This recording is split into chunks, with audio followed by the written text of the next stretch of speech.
بسم الله الرحمن الرحيم. الحمد لله رب العالمين والعاقبة للمتقين والصلاة والسلام على نبينا محمد وعلى آله وأصحابه أجمعين.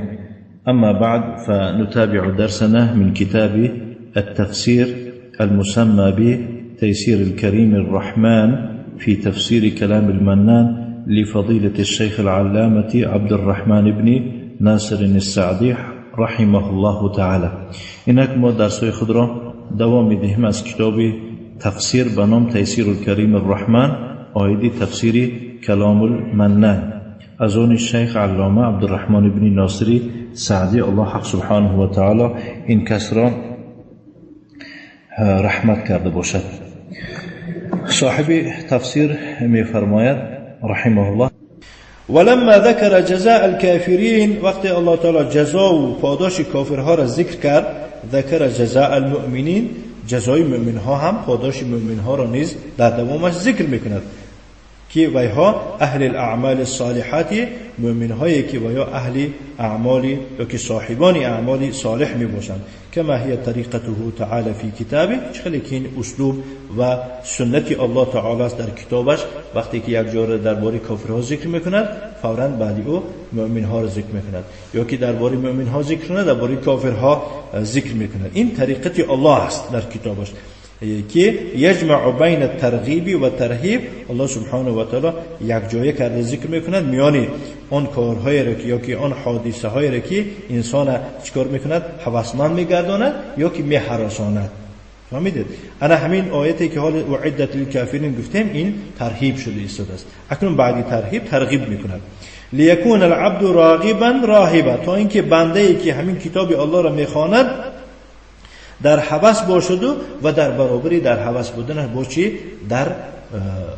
در ترس باشد. خائفا راجیا، یعنی که خوف برنده و امیدوار باشد. بنابراین میگو که مؤمن باید که در بین خوف و رجا باشد. نه فقال گفت و بشر یا ایها الرسول و من قام مقامک، بشارت بده ای پیغمبر صلی الله علیه وسلم و ای کسی که با در مقام تو می باشد، یعنی که بعدی مردنی وی با صحابه ها و دیگه اهل علمایی که لایاقت دعوت کردنی دارن، باید که چیکار کنن؟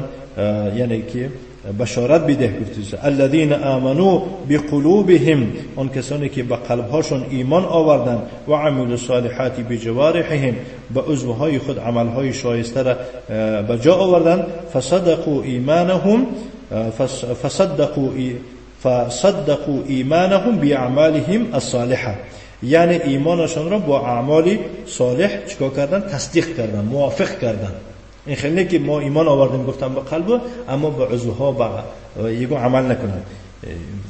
نه. و وصفت اعمال الخير بالصالحات، اعمال خیر را، کارهای نیک را صالحات گفته الله تعالی وصف کرد، یا که وصف کرده شد. چرا؟ لأن بها تصلح احوال العبد، زیرا که به طفیل همین اعمال خیر حال و احوال بنده درست می شود. و امور دینه و دنیا، کارهای دین و دنیای بنده به همین به طفیل اعمال خیر درست می شود. و حیاته الدنیویه و الاخرویه، حیات دنیا و آخرتش آباد می شود به طفیل انجام دادن اعمال خیر. برای همین صالحات نامیده شد. و یزول بها عنه فساد الاحوال، به طفیل اعمال خیر از بنده فسادی احوال، یعنی احوالی بدی او نیست می شود، دفع می شود. فیکون بذلک من الصالحین، به طفیل انجام دادن اعمال خیر چی می شود؟ بنده از زمره صالحان می شود. الذين يصلحون لمجاورة الرحمن فی جنته، آن کسانی که ویها صلاحیت دارند به همسایه رحمان شدن در جنتش، یعنی ویها صلاحیت دارند و یا لایق هستند که در جنت همسایه رحمان شوند. فهمیدید؟ حول ولا قوة الا فبشرهم، ویها را بشارت بده، ان لهم جنات، که برای ویها جنت هاست، یعنی باغ هاست. ای بساتین جامعه بالاشجار العجیبه، یعنی باغ های هست برای ویها که وی جامع است، همه چیز در درون دارن. مثلا گیریم هر نمود درخت های عجیب هسته و ثمار الانیقه، یعنی که میوه های زیبا، انیقه زیبا، و ظل المدید، یا که مثال گریم که سایه های دور و دراز دارن، سایه هاشون دراز هسته، والاغصان والافنان، در آنجا چی می باشد؟ شاخ و نوده ها می باشند. و بذلک صارت جنه، به طفیل همین سایه های درازشون، میوه های یعنی که زیبایشان و درخت های عجیبشان و شاخ و نوده هاشون شده جنت را جنت چی شد؟ صارت جنت، جنت را جنت نامیده شد، پوشیده به معنا. یجتن بها داخلها، اما کسی که داخل می شود، داخل شوندش می پوشانند به سایه خود، به برگ های خود، به شاخ های خود. و ینعم فیها ساکنها، و در درون این ساکن این را چی؟ نعمت بخشیده می شود، نعمت داده می شود، لذت می برد. تجری من تحتها الانهار، از زیر قصر و گویم از زیر یعنی که همین درختان جویها جاری می شوند. ای انهار الماء، جویهای آب، واللبن والشیر والعسل، عسل، والخمر، یعنی که چی؟ خمر هم خلاص. یفجرونها کیف شاء، این شربت ها، یفجرونها کیف شاء، انمو جارش میکنن جویهای جنت کجا که خودشان خواهند. خیلی که مثال گیریم، همین مثال یک انسان یک جان خانه گرفته میگه که همین افسوس که همین آب اگر همون طرف می اومد به طرف من خوب میشه، و بعضی انسان هستن میگه که نه از این پشتم به پیش میرفت خوبتر میشد. اما جویهای جنت کجا که معقول خودت باشد به همون طرف چی راکی میشود. برای خاطر جو یعنی که جاری شود در اینجا یک طرفی جو باید که بلند باشه، یک طرفش پس باشد، اما خیلی سعی نه این خیلی نیست. در کدام مقام بلندی که نباشه به همون طرف به نزد تو یعنی که همون جوی آب و شیر و عسل و خمر جاری شدن میگیره. کیف شاء، خودشون چخیلی که خواهند. و یصرفونها این ارادو، یعنی چیکارش میکنن؟ صرفه میکنن این جوی ها را کجا که خواهند، کجای خواهند به همون طرف یعنی که ویاره استفاده میبرند و به کار میبرند. و تسقا منها تلک الاشجار، از همون جویها و درختها را چی آب داده میشود. فتنبت اصناف الثمار، در نتیجه هر نمودی میوه ها میرویند. كلما رزقوا منها من ثمرة رزقا قالوا هذا الذي رزقنا من قبل، هر بار که از همین یعنی که جنت از این باغ‌ها به ایشان روزی داده می شود یگون نمودی میوه را همچون روزی، میگویند که این همانندی همان روزی است که پیش به ما روزی بخشیده شد. ای هذا من جنسی، این از جنس همون میوه است. و علی وصف، به صفت همان است. كلها متشابهة فی الحسن واللذة، همشون به یکدیگر مانندی دارند در حسن، در لذت. لیس فیها ثمرة خاصه، تشدید دارد سین. در همین میوه ها یگان میوه نیست که میوه پست باشد و پژمرده و یا که گویم ترش و یا که پوسیده و کرم زده و خیلی نیست. خاصه گفته میوه پست میگویم. ولیس لهم وقت خال من اللذة، اللذت یگان وقتی خالگی ندارند که مثال گیریم امروز خیلی کیه مثال گیریم بی لذت مانده نیست. فهم دائما متلذذون باکلها، ایشان یعنی جنتی ها دائما با خوردن گویم اون میوه ها لذت برنده می باشند. و قوله و اوتو به متشابها، و ویها همانند. کدوم آیتون نخوندیم؟ یکی تفسیر اندوان چیزی که آمده شده است همونها را خوانسادیم. این پارد نه؟ یکی بعضی جان شیخ ذکر نمی کند آیتو، هم تو تفسیر کرده برفته. و اوتو به متشابها، و با او یعنی آورده می شود با متشابه. قیل مراد از متشابه چیه؟ متشابها فی الاسم، یعنی در نام به یکدیگر مانندی دارند. مختلفا فی الطعم، در لذت و در مزه باشند، از یکدیگر فرق میکنند. یعنی در صورت گرچند که به یکدیگر مانندی داشته باشند اما در لذت مختلف می باشند. و قیل با گفتن که متشابها فی اللون، در رنگ به یکدیگر مانندی دارند در رنگ. مختلفا فی الاسم، در نام مختلف می باشند، این نامش دیگه چیه. و قیل یشبه بعضه بعضا فی الحسن واللذة والفکاهة، گفتن که به دیگرش مانندی دارن، بعضی دیگر مانندی دارن در زیبایی و در لذت و در فکاهت، یعنی در همچون میوه بودن. چون که اصلا کلمه فکاهت گفته شادی و خرسنده، انسان میگه خیلی لذت میبرد، راحت. ولعل هذا احسن، شاید که همینش خوبتر باشه. ثم لما ذكر مسكنهم، سپس شیخ میفرماید وقتی که الله سبحانه و تعالی مسکن اهل جنت ذکر کرد، جای زندگی شوننده ابراهیم دیگه شده نه بودمون بسنده درباره زنها سر میشه. خب وقتی که الله سبحانه و تعالی مسکن وایها را ذکر کرد و اقواتهم، خورد و خوراکشون از طعام و از شراب و فواکههم، درباره میوه هاشون ذکر کرد. ذکر ازواجهم، ذکر ماذا؟ ذکر ازواجهم، و جفت های وایها را که بگیم زن های وایها را الله تعالی ذکر میکند. فوصفهم باکمل وصف و اوجزه و اوضحه، یعنی وایها را با کامل ترین وصف چکار میکند؟ با وصف کامل و با وصف پره ذکر میکند. و اوجزه هم میشود، و اوجزه و اوضحه. من چی گفتم؟ نه وصفهن گفتم، دیدین اینجا اختلاف نه. خب فوصفهن باکمل وصف، یعنی با کامل ترین وصف وای زنهای جنت الله تعالی صفت میکند. و اوجزه، یعنی اول موجز میکند، اختصار میکند، و اوضحه، و ایضاح میده، با شرحش میدهد. گفت ولهم فیها ازواج مطهره، نگاه کنید برای جنتی ها در جنت زنهای پاکیزه است. دیده در اینجا نگفت از چی پاکیزه را ذکر نکرد.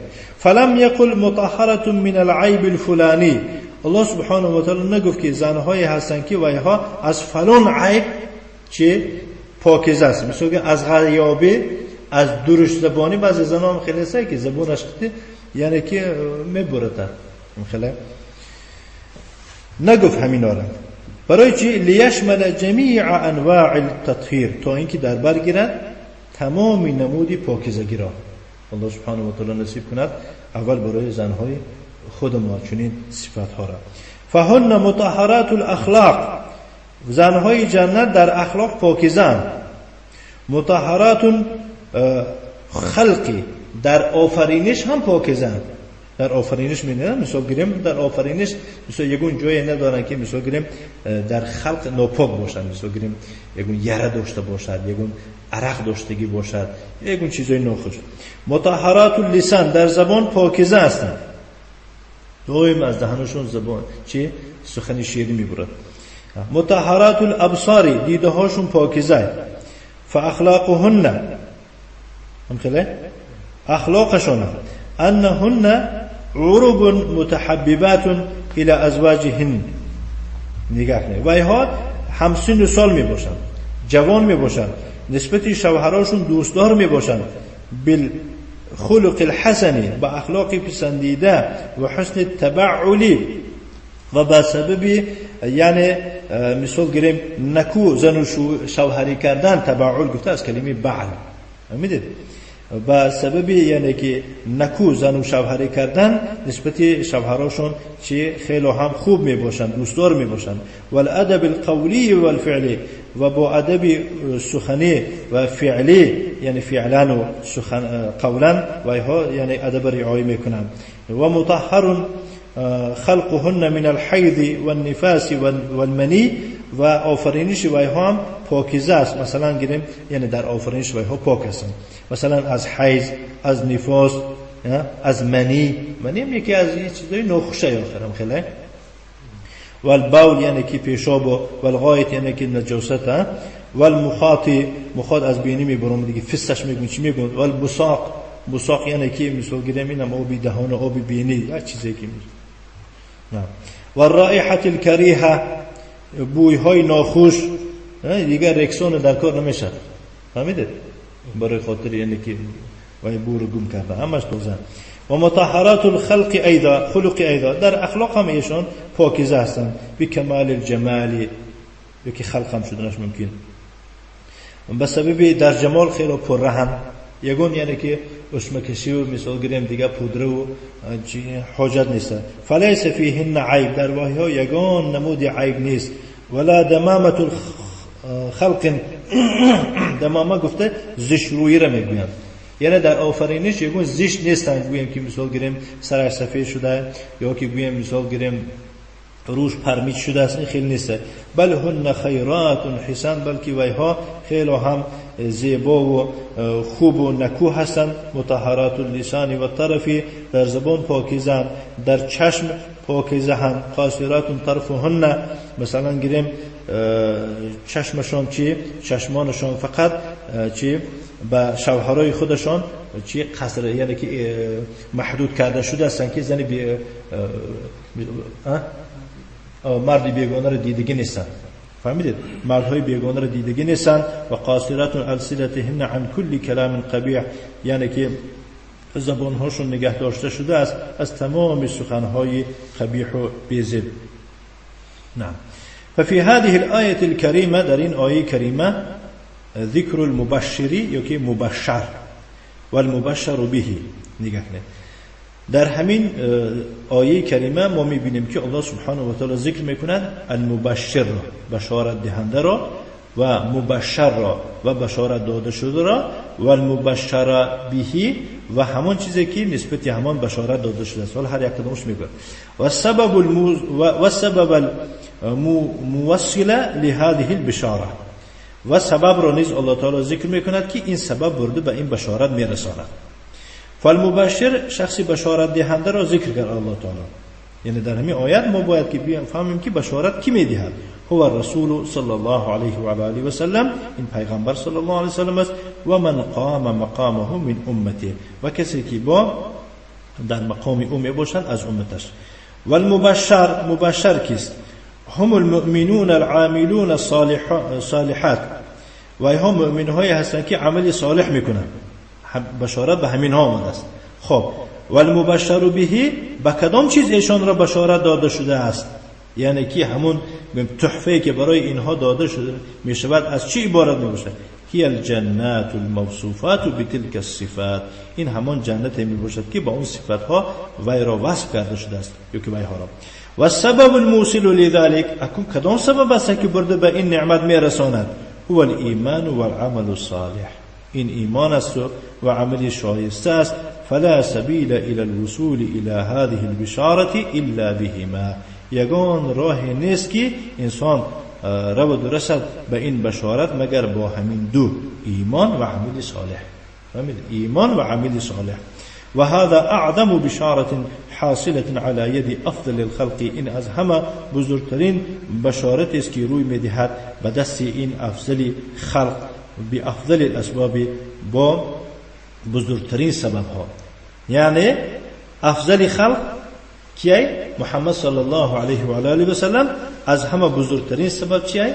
این ایمان است و عملی صالح می باشد. و فیه استحباب بشارة المؤمنین و تنشیطهم على الاعمال بذكر جزائها و ثمراتها. در همین سخن یک دلیل شده است که مستحب است مؤمن ها را بشارت دادن و وی ها را چیکار کردن، یعنی که فعال کردن، یعنی خوششون آوردن، هوسمند کردن به انجام دادن عمل ها.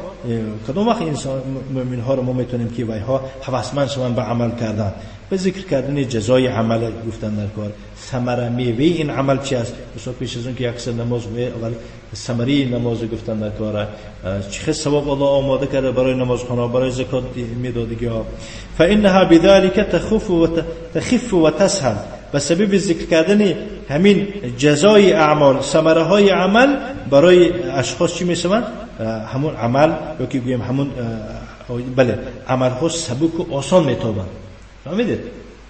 عمل ها چی میشن؟ یک کس میگه من میخوام نماز خونم، اول تو التحیات یاد گیر، اول تو سوره فاتحه یاد گیر، میگه میپرتیدش. نه، باید که چیکار کنم؟ پیش از اون که بگید که باید سوره فاتحه را از یاد کن یا که نماز خواندن طهارت کردن یاد گیر، اول تو باید ثواب طهارت گوش کی. وقتی که تو ثواب و ثمره طهارت کردن گفتی، و طهارت کردن برای خیلی هم تخفیف و سبک میشود و تسهل آسان میشود. فهمیدید؟ وعدم بشرى حاصلة للإنسان نعم وعدم بشرى حاصلة للإنسان توفيقه للإيمان والعمل الصالح. با از همه بزرگترین بشارتی که برای انسان روی میدهد این توفیق انسان است. انسان توفیق داده شود از طرف الله برای ایمان آوردن و عمل صالح کردن. و می شود که انسان عمق میگویه مثال گریم ثمره جزای این عمل میگویش هیچ عمل نمیکنه چون که توفیق نداره. برای شیخ میفرماید که از همه بزرگترین بشارتی که برای انسان روی میدهد این توفیق انسان است به ایمان آوردن و عمل صالح کردن. فذلك اول البشاره و اصلها این اولی بشارت و اصل بشارت همین میباشد. اولی بشارت و اصل بشارت اگر پرسم چیه میگه که این چی میشه توفیق به ایمان و توفیق به عمل صالح بعد از آن چی دیگر هاش. نه و من بعده و بعد از این میگوید البشرى عند الموت با بشارت است در وقت مردن. و من بعده و بعد از مردن یعنی که بعد از مردن با بشارت الوصول الى هذا النعيم المقيم رسیدن است به این نعمت دائمی. نسأل الله من فضله از الله سبحانه و تعالی یه مسئله داریم که از این فضلش برای ما چی نصیب دار گرداند. یقول تعالی الله تعالی چنین میفرماید ان الله لا يستحي ان يضرب مثلا ما. نگاه کنید هر آینه الله شر نمی دارد بیان کردنی یگان مسئله را.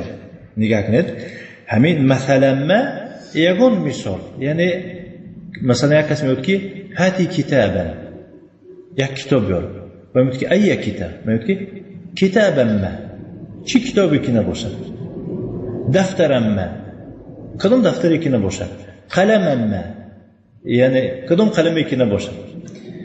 ضرب یضربو به معنای سفر کردن می شود. و اذا ضربتم فی الارض وقتی که شما در زمین سفر کرده می شود. ضرب یضربو به معنای زدن می شود. ضرب یضربو در بسیار وقت بعد از ضرب یضربو مثل بیاد به معنای بیان و روشنی انداختن. سه تا معناش می دونیم. یعنی به معنای زدن می شود به معنای سفر کردن می شود و به معنای بیان و روشنی انداختن و ایضاح کردن می شود. الله سبحانه و تعالی در بیان کردنی یگان مسئله شر نمیدونه یکی برای خاطر حقیقت به ذهن مردم نزدیک کردن در بعضی حاجت در بعضی حالتا چی مثال بیان کرده می شود یک مثال آورده می شود. با آوردن یگان مثال چین مسئله که نباشه الله تعالی شر نمیدارد. یعنی ای مثل کن و کدام مسئله که نباشد همون مثلا ما گفتم که همین معنی میده ای مثل کن بعودتا خواه و این مثل عبارت از پشه باشد از پشه باشد فمن فوقها یا که از پشه بالا باشد. برای چی؟ لاشتمال الامثال على الحکمه برای خاطری همین مثال ها دارای حکمت بودنشان. یعنی هر مثالی که الله تعالی ذکر کرده است حتما در او یک حکمت است.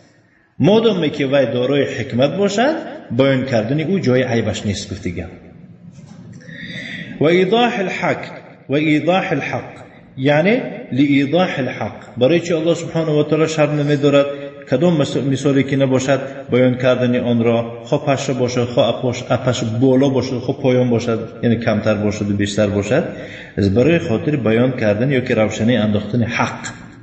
در بعضی حالتها برای خاطر بیان کردن حق چی بیان کرده می شود؟ یک مثال آورده می شود. والله لا يستحي من الحق الله تعالی از حق شر نمی دارد. وكأن في هذا جوابا لمن أنكر ضرب الأمثال في الأشياء الحقيرة واعترض على الله في ذلك.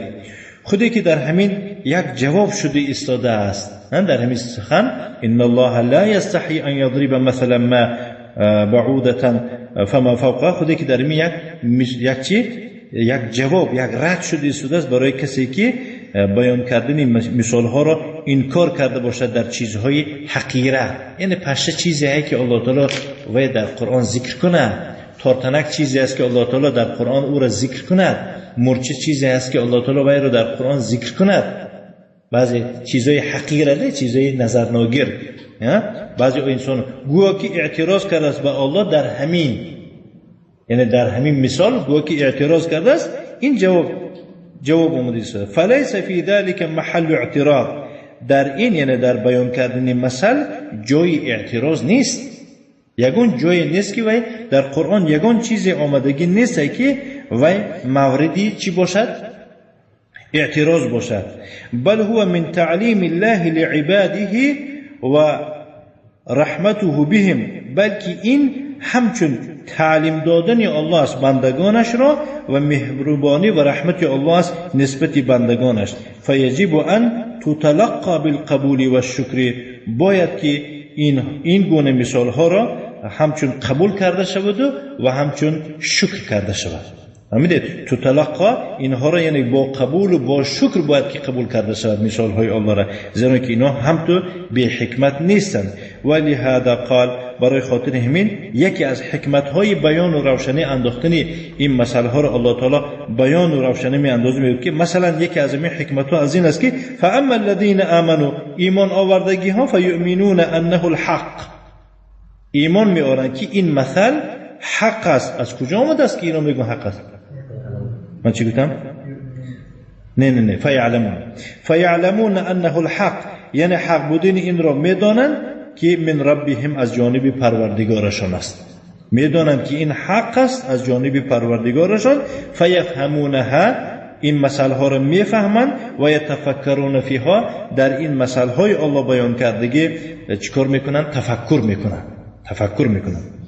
فإن علموا ما اشتملت عليه على وجه التفصيل، بو اگر میگود این مؤمن ها دانند یعنی با این مثال چرا در نظر دارد یا که چرا در بر گرفته است، یعنی که به طریق تفصیل، یعنی اگر مؤمن ها با یعنی که الله امکانیشون تیاد که وای ها با تفصیل دانند هر جاهای نازکی های این مثال دانند، اگر ازداد بذلك علمهم و ایمانهم، و در نتیجه چی میشود؟ به سببی به تفصیل دانستنشان علمشان هم زیاد و افزایش مییابد و ایمانشان زیاد میشود. و الا علموا انها حق، وگر نمیگود اقلا معنای همین مثال الله را به طریق تفصیل ندانه هم اقلا علموا انها حق، میدانند که این حق است. از کجا میدانند؟ من ربهم، از پروردگارشون این مثال ها آمده است. فهمیدید؟ دو تا چیز ذکر میشه. یکم چیز که اگر مؤمن ها مثال های الله در قرآن ذکر کرده گیرند به تفصیل دانند، به طفیل به تفصیل و چقدر دانستنشان ایمان و علمشان زیاد میشوند. اقلا هیچ حکمتش هم که ندانند چی میشوند؟ میدانند که این حق است من ربهم. و ما اشتملت علیه حق، و میدانند که آن چیزی که در همین مثال یا که این مثال شامل آن است، در برگرندی آن است، میدانند که حق است. و ان خفی علیهم وجه الحق، گرچند که روی حق به اینها پوشیدن باشد. فهمیدید؟ یعنی وجه الحق یعنی از کجا دانستید که این حق است؟ که تفصیل کنید نمیتونم تفصیل کردن، نه که همه قسم میدانم که میگوید چیه حق است فیها. یعنی وجه حق در مثال ها همه نمیدوند که چرا یک سپرسید که در قرآن پشش ذکر شده است. میدونیم که هانی که حقیقتا خواندگی هم مثلا که مثلا ذبابی اومده ما اونها دی پشه است. این یسلبهم الذباب، او میگوید که میگوید که ضعف الطالب والمطلوب اومده گسمین. یک سپرسید همین خواندی نومی پشه اومده گل میگوید ها خواندگی هم. بچه میگوید وجه حق برای من بیان کن که درباره چی گپ میگوید که نمیدونم. میگوید فهمیدید؟ لیکن حق بودنش میدوند، وجه حق را در آن نمیدوند. لعلمهم بان الله لم يضربها عبثا، برای خاطر آن که مؤمن ها میدانند که این مثال ها را الله تعالی همچون بیهوده بیان و روشنی نانداخته است، همچون بیهوده ذکر نکرده است، همچون بیهوده نآورده است، بل حکمت بالغه، بلکه اینا را الله تعالی بیان کرده است برای یک حکمت بزرگ و نعمت سابقه و برای خاطر یک نعمت کامل. نعم. و اما الذين كفروا فيقولون ماذا اراد الله بهذا مثلا فیعتددون و یتحیرون. اما کافرها باشن چی؟ وایها میگن که الله با ذکر کردن این مثال چی میخواسته باشد؟ این چی در کاره همی؟ اگر همین کلامی الله باشد چی در کاره همین پشر ذکر کردن، تارتنک ذکر کردن و اعتراض میکنن و یتحیرون، حیرت در حیرت میمونن. فیزدادون کفرا الی کفرهم، خودشون کافر بودن، با بالای کفرشون با کفرشون چی میشد؟ باز زیاد شدن میگرد. کما ازداد المؤمنون ایمانا علی ایمانهم، چنانه که برعکس اینها مؤمنها بودن ایمانشان در خواندن مسائل های الله سبحانه و تعالی بالای ایمانشون با افزایش مییابد. ولهذا قال، بنابراین الله سبحانه و تعالی میفرماید که یضل به کثیرا و یهدی به کثیرا. الله تعالی به سبب این مثل بسیار کسا را گمراه میکند و بسیار کسا را با چیکار میکند؟ هدایت میفرماید. فهذا حال المؤمنین والكافرین عند نزول تلك الآیات القرآنیه. انا من از همین عبارت میباشد حال مؤمنها و حال کافرها در وقت نازل شدن انمی آیاتهای قرآن. آیاتهای قرآن نازل شدن میگیرن، مؤمنها را ایمانشون زیاد شدن میگیرن، اما کیا باشن؟ کافرها باشن کفرشون زیاد شدن میره. الله تعالی میگه که فاذا ما انزل سوره، وقتی که یگون سوره نازل شود، فمنهم من یقول ایکم زادته هذه ایمانا. از اون انسان ها با انسان های هستن که یعنی کافر و منافق میگن که خب کدام شما ایمانش زیاد شد؟ یعنی خیلی آیه نازل شده نه. و اذا ما انزلت سوره، بله، وقتی که میگوید یگون سوره نازل شود دیگر، همون کافرها یا که منافقها بعضیش میگن که کدام شما ایمانش زیاد شد در همین، یگون دیگرگونی شد مگر؟ الله تعالی میفرماید، میگوید که فاما الذين آمنوا فزادتهم ایمانا و هم یستبشرون.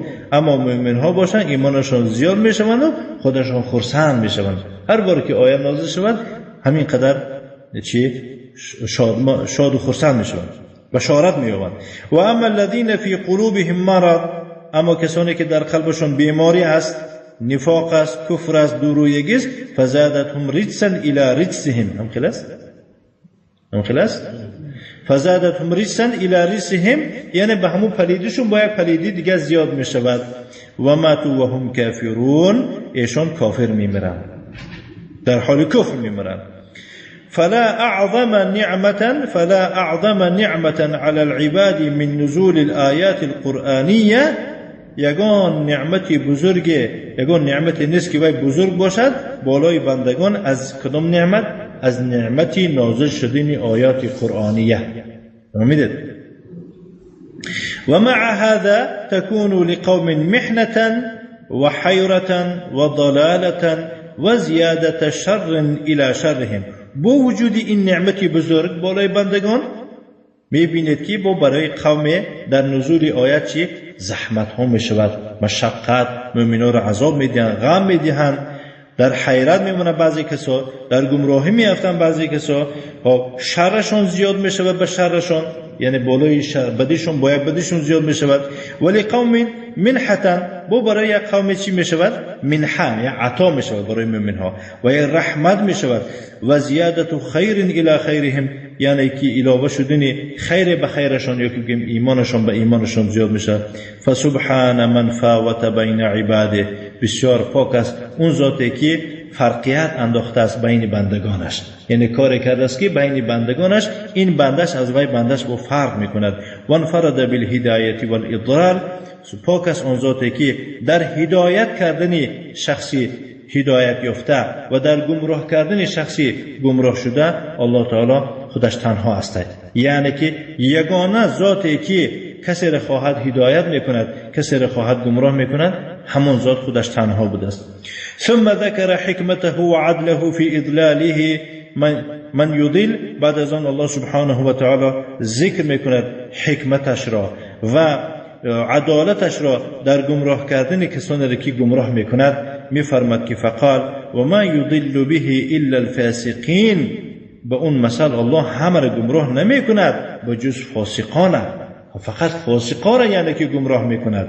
ای الخارجین عن طاعت الله، یعنی کسانی را گمراه میکند به سبب نزول این مثل و ایشان از طاعت الله خارج شوندن، بیرونن. المعاندین لرسول الله، نسبت رسول های الله سرپیچند، گردن شخه یا که روگردان هستند. الذین صار الفسق وصفهم، چنین کسایی که فسق یعنی بی اطاعتی وصف ایشان شده است. فلا یبغون به بدلا، بنابراین به همین فسق دیگه عوضی را نمیخواهند. یعنی به همین فسق، یعنی فسقی بی اطاعتی وصفشان شده است، صفتش شده است. لا یبغون به، این با یگان چیز دیگه عوض نمیکنه، اینها طلب اینم ندارن. فاقتضت حکمته تعالی اضلالهم لعدم صلاحیتهم للهدى. نگاه کنید، حکمت الله همین طلب کرده است. حکمت الله تعالی طلب کرده است، درخواست کرده است که باید و یارو گمراه کنه الله تعالی. برای چی؟ لعدم صلاحیتهم للهدى، برای خاطر ناباب بودنشون، نالایق بودنشون، آباد نبودنشون به هدایت. یعنی ویا هدایت حیفه برای ویا. فهمیدید؟ چی که ویا تیار نیستند برای هدایت قبول کردن، صلاحیت ندارند. که مقتضى فضله و حکمته هدایت من اتصف بالایمان، چه خیلی که فضل و کرم الله، حکمت الله اقتضا کرده است، طلب کرده است که چیکار کند؟ هدایت کند کسی را که به ایمان صفتدار هسته و تحلی بالاعمال الصالحه، و همچنین اون کس آراسته به اعمال صالح و شایسته می باشد. یعنی اون کسی که صفت ایمان دارد و خودش به اعمال صالحه، به اعمال نیک آراسته کرده، این الله سبحانه و تعالی حکمت و فضلش اقتضا می کند که این باید چیکار کند؟ هدایتش کند. و الفسق نوعان، فسق فاسقی دو خیل می شود. فسق یا که بگیم فاسقی دو خیل می شود، می گوشه. نوع مخرج من الدین، یک نمودی فاسقی است که از دین می برارد، در نتیجه کافر می شود، مرتد می شود اگر در دین باشد.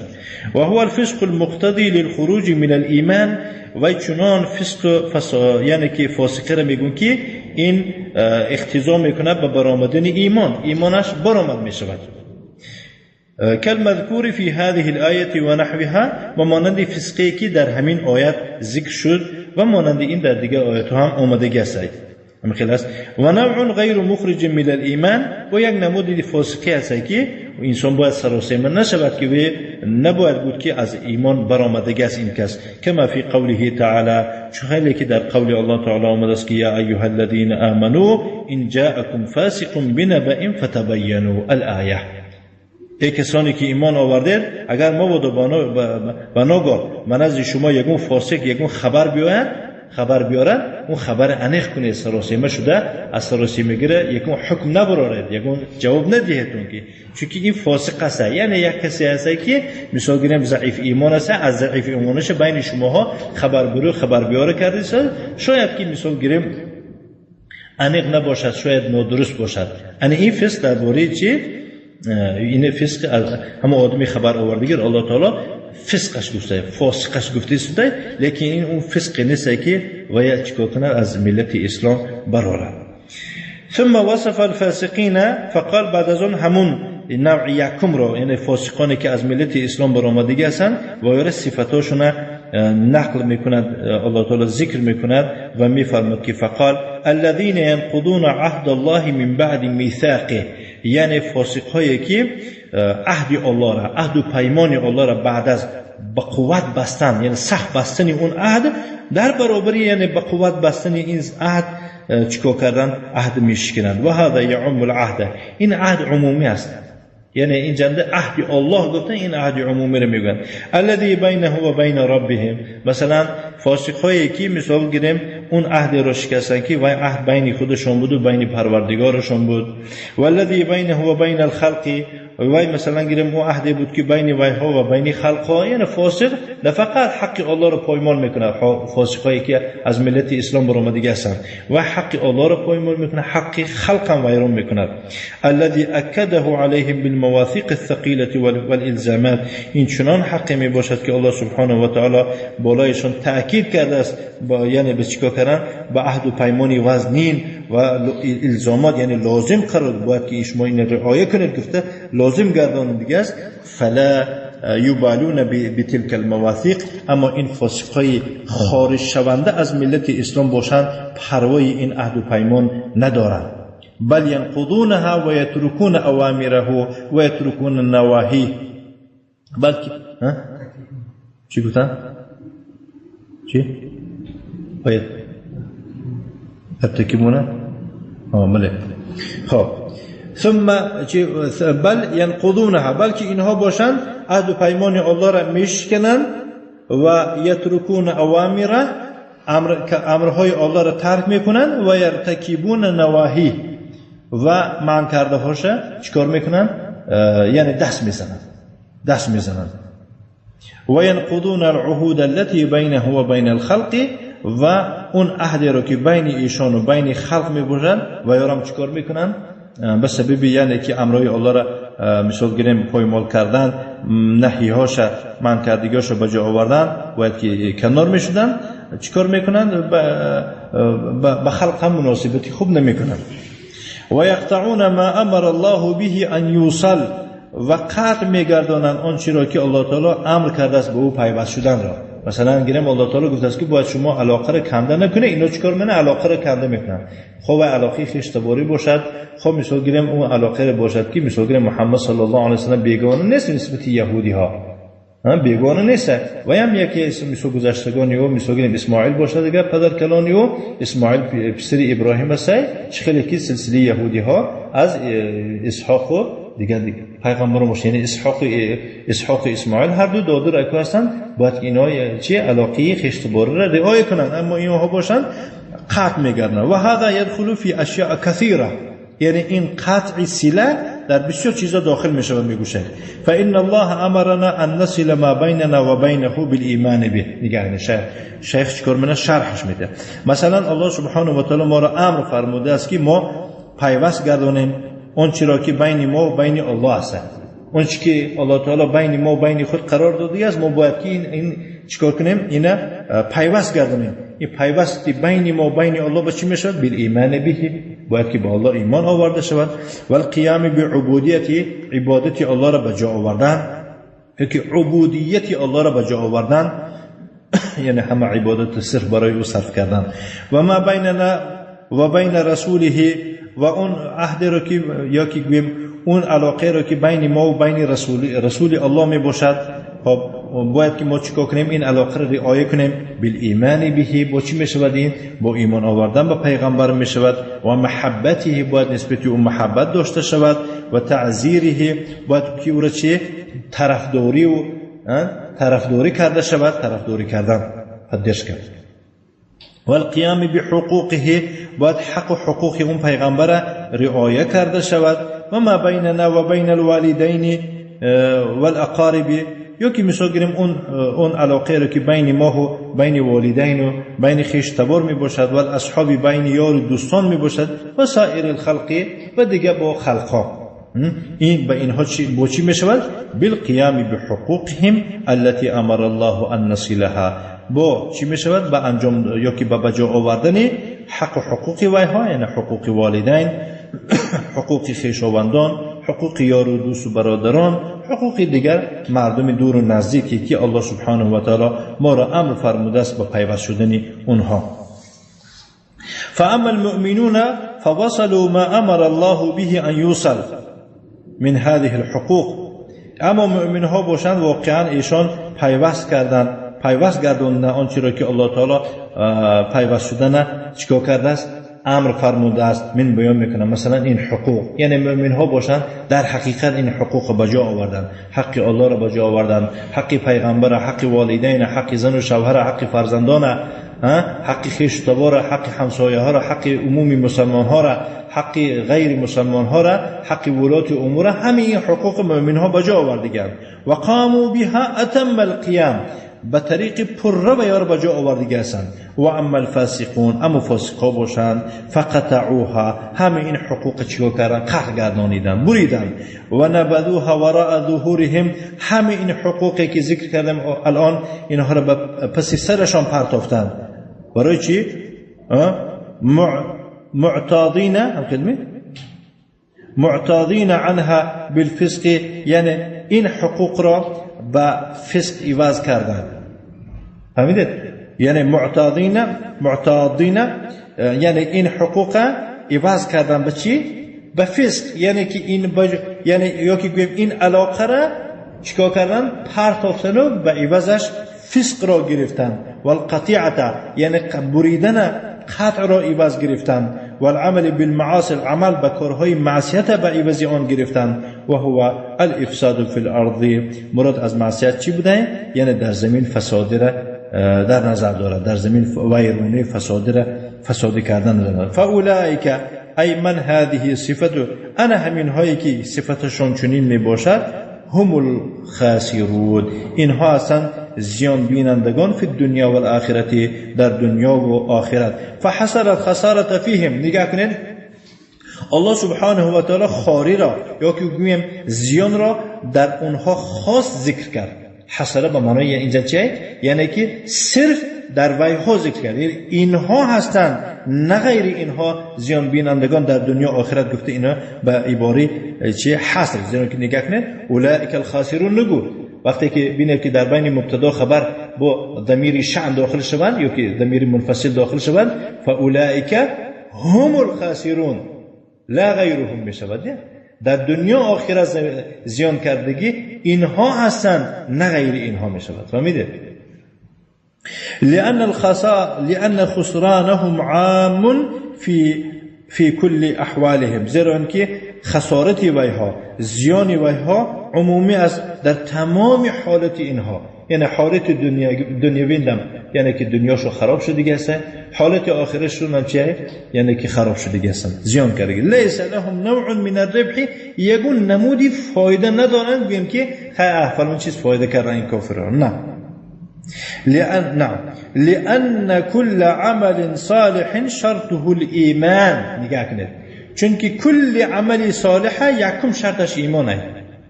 کل عمل صالح، هزار عمل صالح میکنی، اگر ایمان نداشته باشی نه، این بیکاره. فمن لا ایمان له لا عمل له، کسی ایمان ندارد عمل ندارد، یا که گرچنده که ظاهرا عمل کند هم که و عملش اعتبار ندارد. و هذا الخسار هو خسار الكفر، این زیان کفر است. اینا کافر بودن. و اما الخسار الذي قد يكون كفرا وقد يكون معصية وقد يكون تفريطا في ترك مستحب المذكور في قوله تعالى. اما اون یعنی که زیانی که با یک زیانی هست که بعضا کفر شدنش ممکن، بعضا معصیت شدنش هم ممکن. انسان یک معصیت میکند چی میشد؟ زیان میکند. و بعضا یعنی که از حد گذری میشود در چی؟ در ترک بعضی مستحبی که ویا ذکر کرده میشود در قول الله تعالی. مثلا گریم ان الانسان لفی خسر، در ترک مستحب میشود. خب انا اون مذکوره که گپ درباره خسارت رفته است، یعنی اون خسارتی که ذکر می شود در قول الله تعالی که ان الانسان لفی خسر، البته انسان در زیان است. در اینجا همین خسر ذکر شده است. این خسارت است، یا خسارت کفر است، یا خسارت معصیت است، یا خسارت است که در یگون کاری معصیت چیکار کرده، در یگون کاری مستحب ترک کرده، انسان ضرر کرده. فهذا عام لكل مخلوق، این عام است برای هر مخلوق. در قولی که الله تعالی ان الانسان لفی خسر الا من اتصف بالایمان والعمل الصالح والتواصي بالحق والتواصي بالصبر، یعنی مگر همون مخلوق از این زیان یعنی که گویم خلاص می شود همون وقت خلاص می شود کسی که به ایمان صفت داشته باشد، به عمل صالح صفت داشته باشد، به سفارش به کارهای حق صفت داشته باشد و سفارش به صبر و شکیبایی صفت داشته باشد. یعنی انسان چی؟ از این خسارت خلاص می شود. و حقیقته فوات الخیر، یعنی حقیقت و حقانیت خسارت اگر پرسن خب زیان گفته چی رو میگن؟ از دست دادن خیر. یعنی در دستت خیر بود و همون خیر از دستیه، اینه چی میگوین؟ خسارت میگوین. فوات الخیر الذي كان العبد بصدد تحصيله، یعنی در راهی به دست آوردن بود و هو تحت امکانه، در زیر امکانیتش بود، یکی از دستش داد. فهمیدید؟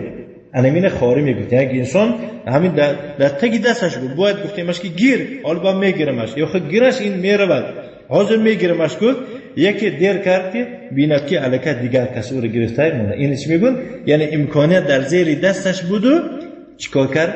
او را از دست داد. از دست دادن چی میشه بعد؟ یا مثلا یک کافر ایمان به دعوتش کردن، منافق ایمان به دعوتش کردن، حالا با میگیرم اور می فریب کرد دیگه، که یک بار چیکار کرد؟ مرگ به او فرا رسید. هنگامی که ملک الموت به نزد او رسید، او تیار است ایمان را قبول کردن، با او تیار است از اعمال زشت دست کشیدن، ولی چی؟ این فوات خیر میگن، از دستش رفت، تمام دیگه کن، دیر کردی. ثم قال تعالی، بعد از آن الله تعالی فرمود: کیف تکفرون بالله و کنتم امواتا.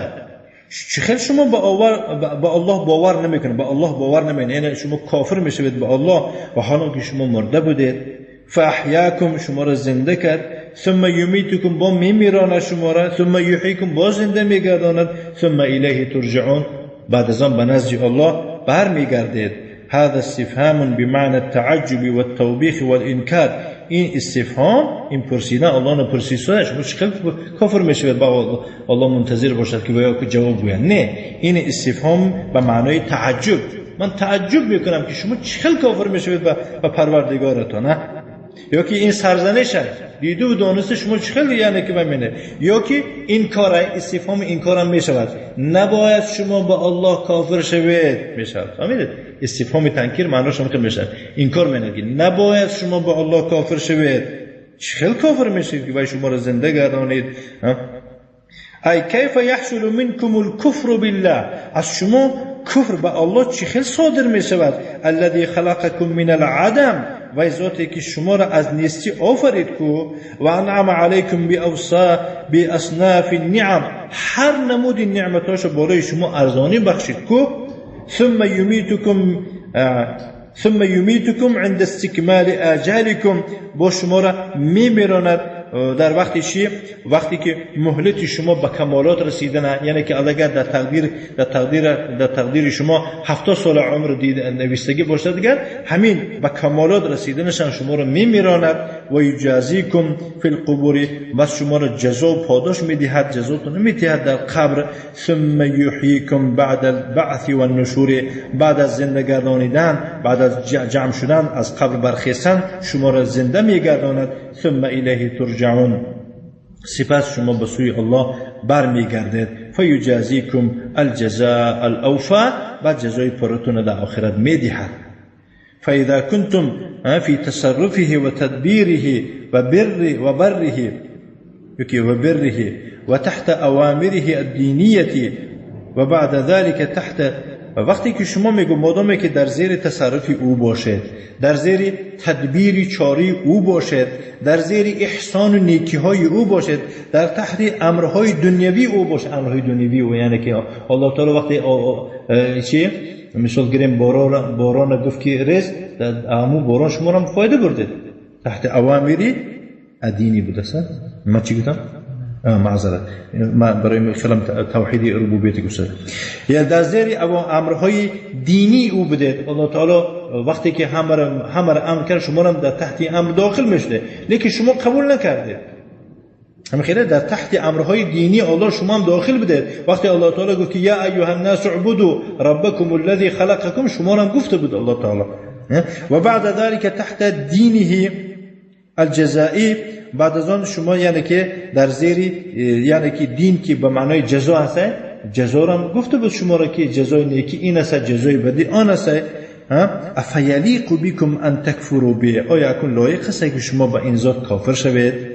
و هل هذا الا جهل عظیم، این فقط یک جهل بزرگ است میگویند، و سفه کبیر، یک بیخیرتی کلانش میگویند. نخواد همین شما دانید در برابر دونستان با شما با الله کافر شوید؟ گفته میپرسد بل الذی یلیق بکم ان تتقوا، و شما بلکه لایق بود که باید شما چیکار میکردید؟ از الله تقوا میکردید. و تشکرو، او را شکر و سپاسگزاری میکردید. و تؤمنوا به، باید ایمان می آوردید. و تخافوا عذاب، و باید شما عذاب الله می ترسیدید. و ترجو ثوابه، از ثوابش چی امید می کردید، می بستید. هو الذي خلق لكم ما في الارض جميعا. الله ذات است که برای شما، صرف برای شما آفرید آنچه را که در زمین است، همش. ای خلق لکم، برای شما آفرید. برم بکم و رحمتا، این همچون به شما احسان. چی برای شما آفرید؟ تخت و درخت و سنگ و همه چیزی که در این روی زمین برای شما هست. فهمیدید؟ همچون به شما بر نیکی کرده و مهربانی کرده که مثال گیریم جمیع ما علی الارض، جمیع چیزی که در بالای زمین هست، الانتفاع و الاستمتاع، برای خاطر نفع بردن، برای خاطر از وی فایده گرفتن و عبرت گرفتن. وفي هذه الآية الكريمة دليل على أن الأصل في الأشياء الإباحة والطهارة. در این آیه کریمه دلیل شده است که اصل در تمام چیزها چی مباح و پاکیزه است. یک کسی میپرسه میگه تخت مباحه، میگه یعنی تخت گرفتن استفاده، درخت گرفتن، دیگه خونه پوشیدن میشه یا نمیشه؟ الاصل في الاشياء الاباحه، این قاعده هست. تا لانها سیقت فی معرض الامتنان، چون همه اینها را ذکر کرده شده است در نمایش منت. من با شما، برای شما آفریدم. گفته الله تعالی چیزی که در زمین هست، فهمیدید؟ من یعنی الله تعالی منت کرده که من برای شما دادم که همه چیزه. نگفتم که از کوه استفاده برید، از خاک نه، از سنگ استفاده برید، از درخت نه، نگفتم که از آب استفاده برید، از گندم نه، نگفتم که همه چیزی که هست برای شما هست. معلوم میشه که اصل در تمام چیزها، یک کس میگه که یک کس میخواهد که خونش از سنگ پوشد، اجازه ده، میگه که الاصل فی الاشیاء الاباحه، اجازه ده. یک کس میخواهد که از مرمر پوشد، اجازه مباح. تو یگون دلیل نبی. یک کس میگه که مثلا طبقش از آهن روش کنم، اباحه. یک کس میگه که یک طبقه چانوشه از طلا کنم، میگه که ممکن نیست نکنه. یعنی اصل اجازت از همه چیز تا چی نبیاید، تا یگون دلیل آمده از درون عموم، خصوصا همه چیز برای شما هست میگه. من میگم که غیر از این و غیر از وی و غیر از وی، اینا چی میشن؟ از اباحه میبراین، چون که دلیل هست. یخرج بذلك، یعنی به سبب این سخن خارج میشود. ان تتقوه و تشکروه. چی؟ همه خیلی دیگه اینجا کتاب منم خیلی. خب با این خارج میشه الخبائث، چیزای خبیث ناپاک. فإن تحریمها ایضا. فهمیده؟ البته یعنی که حرام بودن اینها هم نیست. چی؟ یبخذون فحم الآیه این تحریمها ایضا. خیلی بودستن دوامش بودستن باشه. نه خب فإن تحریمها ایضا یؤخذ من فحوى الآیه. یعنی فحو گفته معنا رو میگه، فحوا. حرام بودن این چیزهای خبیثه، حرام بودن چیزهای یعنی که خبیثه از معنای آیت گرفته می شود. و بیان المقصود منها و انه خلقها لنفعنا. یعنی اکنون مقصد از بیان این، یعنی که همین آیت چی مقصد دارد؟ بیان همین است که الله سبحانه و تعالی همین ها را خلاصه برای فایده ما آفریده است. فهمیدید؟ فما فیه ضرر، بس اون چیزی که در وی ضرر هست فهو خارج من ذلك. و چیزی ضرردار از این چی می شود؟ از فایده خارج می شود، چونکه وی ضرر دارد. و من تمام نعمته منعنا من الخبائث تنزیها لنا. هم خیلی سعی. و این هم از نعمتهای پررش می باشد که الله تعالی با از بعضی چیزهای خبیث ما را برای پاکیزه گردانیدن ما را چیکار کرده است؟ منع کرده است. گفته است که این نمیشد و این نمیشد. گفته این الله تعالی خودش میداند برای چی چیکار کرده است. اینا برای پاکی خود ما، برای فایده خود ما نیست. همچون نعمتش پرریا، یعنی که مثلا بگیم حقیقتا نعمت اگر فکر کنه ناپره میشد، الله تعالی میگه که همه نعمت ما، همه چیزی که آفریدم برای شما، مردم سر میکرد چی خوردن، فیل خوردن، یا که مثلا بگیم خوک خوردن و دیگر مار و کژدم و کرم و کنه که مثلا بگیم امروز مردم خطای میخورن. برای مثال بعد ضررش هست که همه خورده ایستادگی ضرر هست که معلوم است که الله سبحانه و تعالی همچین مهربانی به ما مؤمن ها کرده، همچین نعمتش پره کرده، همه چیز در عموم در اصل برای شما مباح هست، غیر از این غیر از غیر حکمتش هم گفته که این ضرر داره برای شما. این هم یک امتحان پروردگار است. و قوله ثم استوى الى السماء، قول الله سبحانه و تعالی گفت بعد از آن به آسمان برآمد. همین خلاصه فسواهن و ایها رو چیکار کرد؟ برابر کرد. 7 سماوات، یعنی اونها رو همچون 7 آسمان آفرید. و هو بكل شيء علیم، و او به تمام چیز دانا است. اکنون شیخ میفرماید معانی کلمه استوى، معنی کلمه استوى تريد في القرآن على 3 معانی. شیخ میفرماید که در قرآن استوا با 3 معنا آمدگی است. استوا با 3 معنا آمدگی است. اختلاف در موردی، خصوصا اگر استوا به حرف جر بیاید یا که به حرف جر بیاید. خب اگه به حرف جر آمده به چی آمد؟ به الا آمد چی می شود؟ به علا آمد چی می شود؟ اینا اختلاف هست. مثلا ابن جریر مثلا میگه که به چیزی که بیاد به معنای برآمدن می شود، به الا هم بیاد به معنای برآمدن می شود. و ابن کثیر میگه که اگر به الا باشد اگر و به معنای قصد می شود، قصدی پره کرد. اما خیلی معنی هم میتونم اختلاف است. مهم استوا تریدو یعنی وارد می شود در قرآن، ورده یریدو دی وارد می شود در قرآن به 3 معنا. فتارة لا تعد بالحرف، یعنی به حرف متعدی نمی شود، یعنی به حرف می هم تو استوا می بیاد تمام. فیکون معناها الکمال و التمام، اگر به حرف جر بیاد معناش به معنای کمال و پره می شود، یعنی اتمام پره. كما في قوله عن موسى، خیلی که در قول الله تعالی در مورد موسی آمده است که ولما بلغ اشده واستوى، وقتی که وی به بلاغت رسید، واستوى یعنی چی شد؟ به کمالات رسید، یعنی مردی کنان شد. فهمیدید؟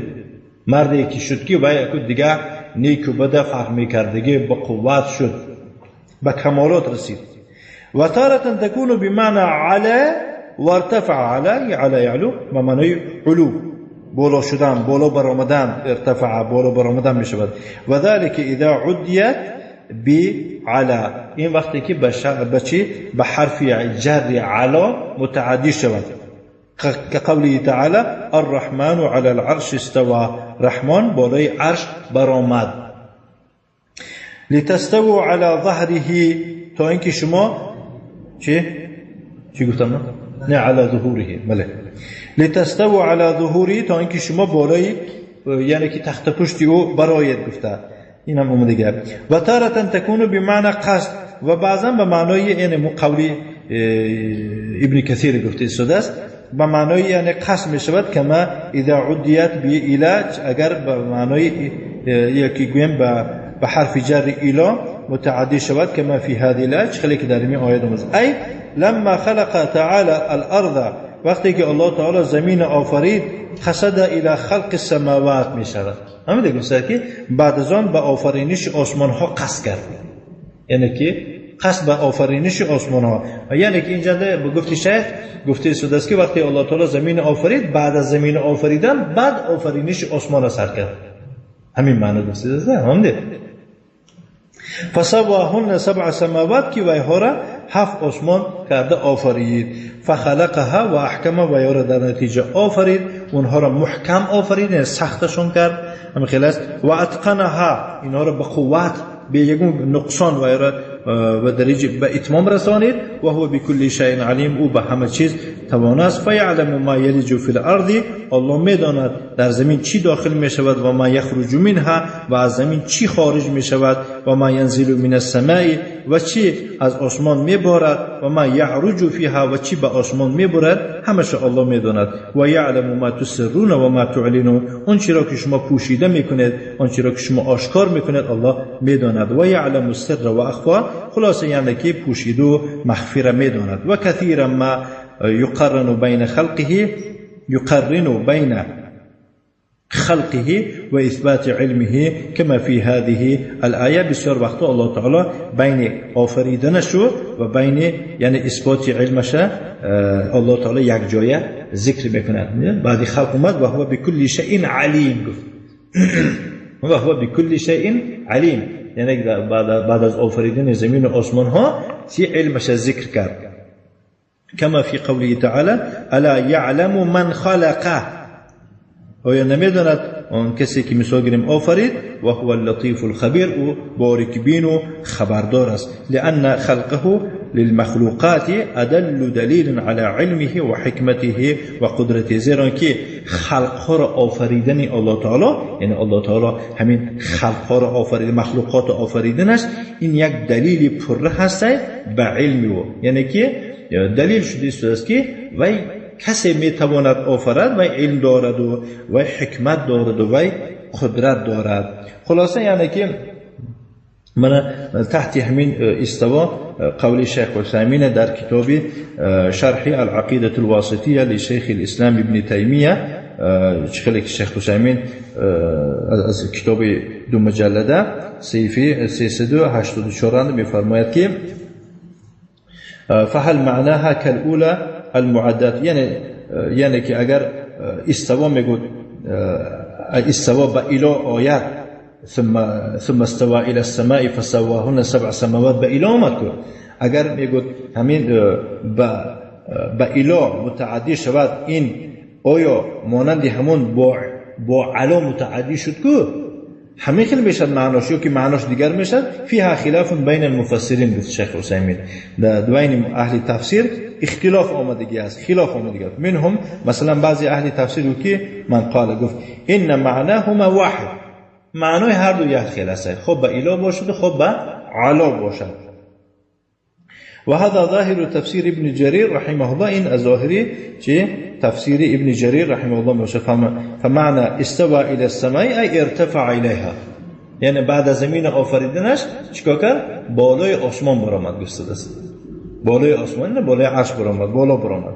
و منهم من قال، بعضش گفتن که بل استوا هنا بمعنى القصد الكامل، به معنای قصدی پره می شود. و معنی استوا الیها ای قصد الیها قصدا کاملا، یعنی ما قصدی کامل کرد با، یعنی خوش که آسمانم به کمالات چیکار کند، یعنی که آفرد. و ایدو تفسیرهم هذا بانها عدیت بما يدل على هذا المعنى، گفتن که این تفسیر به اون خاطر کردیم که معنا به همین خیلی دلالت میکند که چونکه اله آمده ایستاده است، اله برای نپراولینه که خاص رفت. و الى هذا ذهب ابن كثير، به همین معنا رفت ابن كثير، گفت که فسر قول الله تعالی چنین تفسیر کرد ثم استوى الى السماء ای قصد الى السماء، گفت والاستواء هنا متضمن معنى القصد والاقبال، گفتن که در اینجا استوا به معنای چه قصد و اقبال، یعنی اقبالی به آسمان کرد، رو به آسمان، ولی انه عدی باله، یعنی چون که این به اله متعدی شده است. الى اخره کلام شیخ ابن كثير.